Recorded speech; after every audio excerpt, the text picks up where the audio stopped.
Welcome back. You're still watching Market View. This is the Thursday edition. The brass and rubber industry has seen a major decline in sales in the past 5 years, despite exporting to overseas companies. Exipro Swaziland, a company that has been in the business for 30 years, has stated that it has laid off about 160 staff members over the years, leaving them with just 40 workers. The managing director, Gavin Adamson, talks to business journalist Nelson Langamandla to explain some of the challenges that are faced by this once thriving industry. Mr. Adamson, welcome to the show. Thank you for agreeing to speak to us. We just want to understand how big is the rubber and brass industry in the country? So both in Eswatini and in the region, it is declining and shrinking. We are losing jobs year by year, and the industry is becoming as if it's going to be non-existent in a couple of years.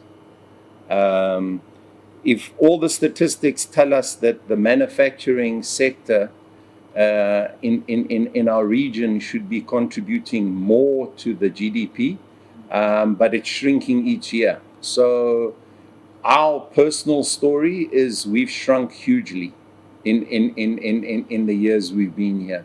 And that is a problem. But we are very concerned about the future, very, very concerned about the future of manufacturing in our region.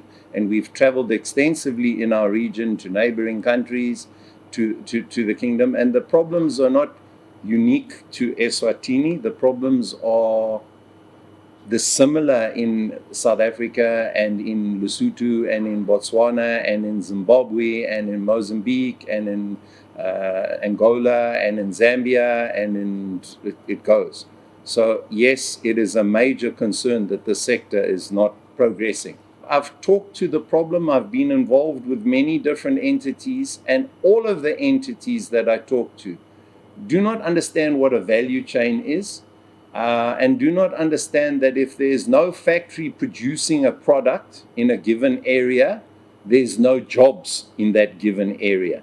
So we've become economies in our region of consumers, where the first thing that comes to mind for anybody wanting to enter into business is, where can I buy this in somewhere else in the world for the cheapest, and where can I sell it?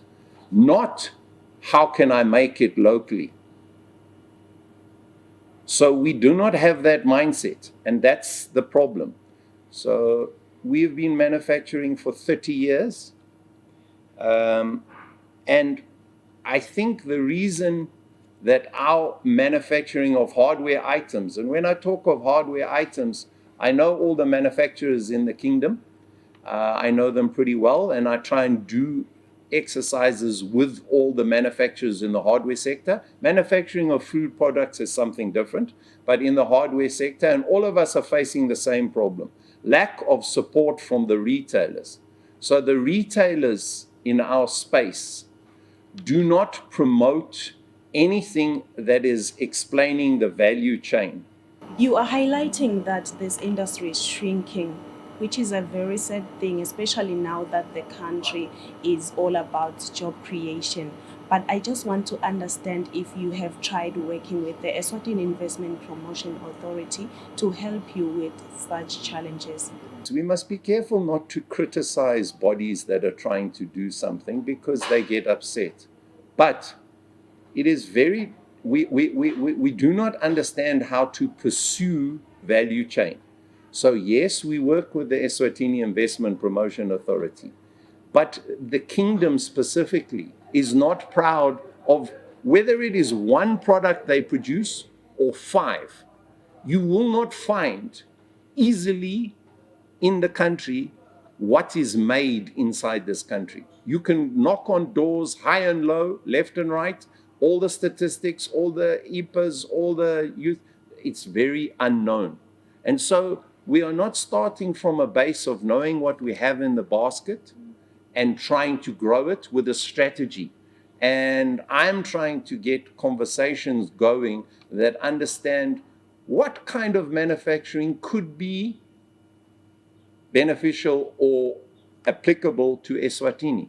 There's certain kinds of manufacturing that I believe would work well in this environment, and there's others that you're living a pipe dream. So because we just don't have the skill base to do them. So we need to establish a basket of possible manufacturing, and then our trade missions and our EPA type work needs to understand when they visit neighbor countries, investment people, that the kingdom is looking for manufacturers in this kind of type of, and so what we tend to do is we take a generalist approach where we say we're looking for investors. Maybe we'll detail it and say manufacturing investors, but we will never get, I've never seen a request for, we are looking for in this sector investors that will turn some of the raw materials we have in the country into other things. Some of the raw materials available in neighboring countries into products. So it's no use starting to make something in Eswatini if there's no raw materials and your raw material source is somewhere far away. So you have to have a plan to what you want to start manufacturing and what the population has got the skills to help you with. Is it highly skilled jobs? Is it low skilled jobs in the manufacturing? What sector? How many people have we got? Is the electricity? There's the structures that are going to help with the promotion and the marketing? So it's a complex matter, and we don't understand it, and we're all guilty of not talking enough about it. That's the press, the newspapers, the bodies. We're talking on a superficial level. We have to get into the detail of what kind of manufacturing can exist in Eswatini. Government has called upon different businesses, Mr. Adamson, to register for the African Continental Free Trade Area. Have you registered, and do you think this agreement will be beneficial to you as a business? By way of explaining to you, I was one of the first to register, okay? But unfortunately, most of the people that I talk to that should know that I've registered don't know that I've registered, okay? So I don't know how it's going to help. And my belief is that where I am at the moment, I don't see it will be helping us for the next 5 or 6 or 7 years, because the notion is noble, the idea is good, but on the ground, products going into Zambia, products going into Malawi are all still the same as ours coming from outside. They do not look inside within Africa. When you sit in Malawi and you want to buy something, you don't think, I wonder where I can get it in Africa. You go straight to other areas of the world. So in the north of Africa, AFTA is working. From Kenya up, Algeria, Egypt, they understand AFTA and they're making it work. But in the southern part of Africa, AFTA's got a long way to get before it's going to gain traction. There has to be a lot of work that's going to happen. We kind of believe here, because they've signed an agreement, business will start flowing. It's not that easy. From everything that you have said, it's clear that this industry is not performing well. How would you want to be supported, especially by government or any other entities? Government must understand and create policy. So government should be having a national manufacturing policy that says this industry we want to see grow, that industry we want to see continue. We want to have a few more factories in this kind of vein. We want to have a few more factories that do this kind of thing. We want to start exporting this. We want to export that. We want to do this. But I must tell you that the appetite to run factories in our region is zero. Zero. There is nobody that wants to come and run factories. Nobody. They're ghosts. You're looking at one now who's got perseverance and determination, but there's not people that are interested in getting into manufacturing in our region. I want you to give us a comparison. How was it performing 5 years ago? how much was it contributing to the GDP compared to now? So we probably down to 20% of what we were doing 5 years ago. And that's people's jobs. I mean, there was good 200 people. We're now down to 40 people.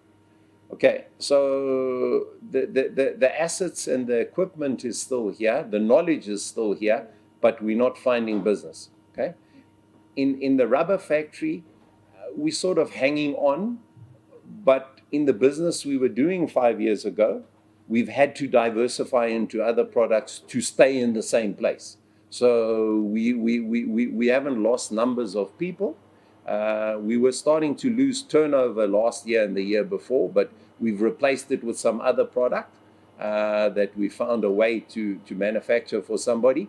And that has helped us to keep our rubber factory. So there is niches, and you can find your ways when you understand manufacturing. But yeah, to sell the product is the problem. To sell the product is the problem.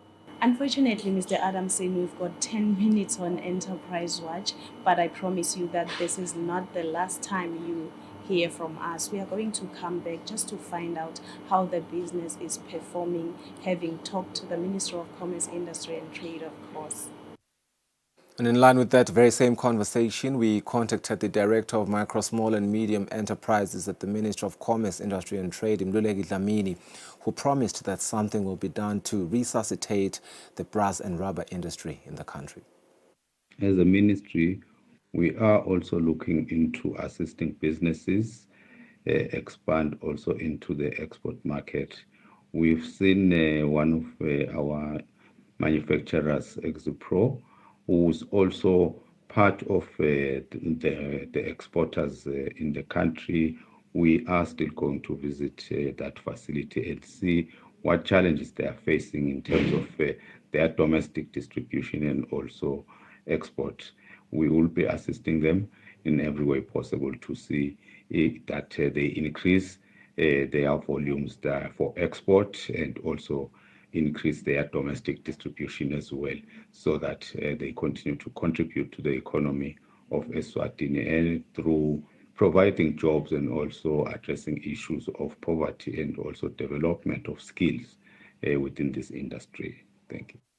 Right, from brass and rubber industry that is not doing fairly well, we want to look at how the markets are doing today.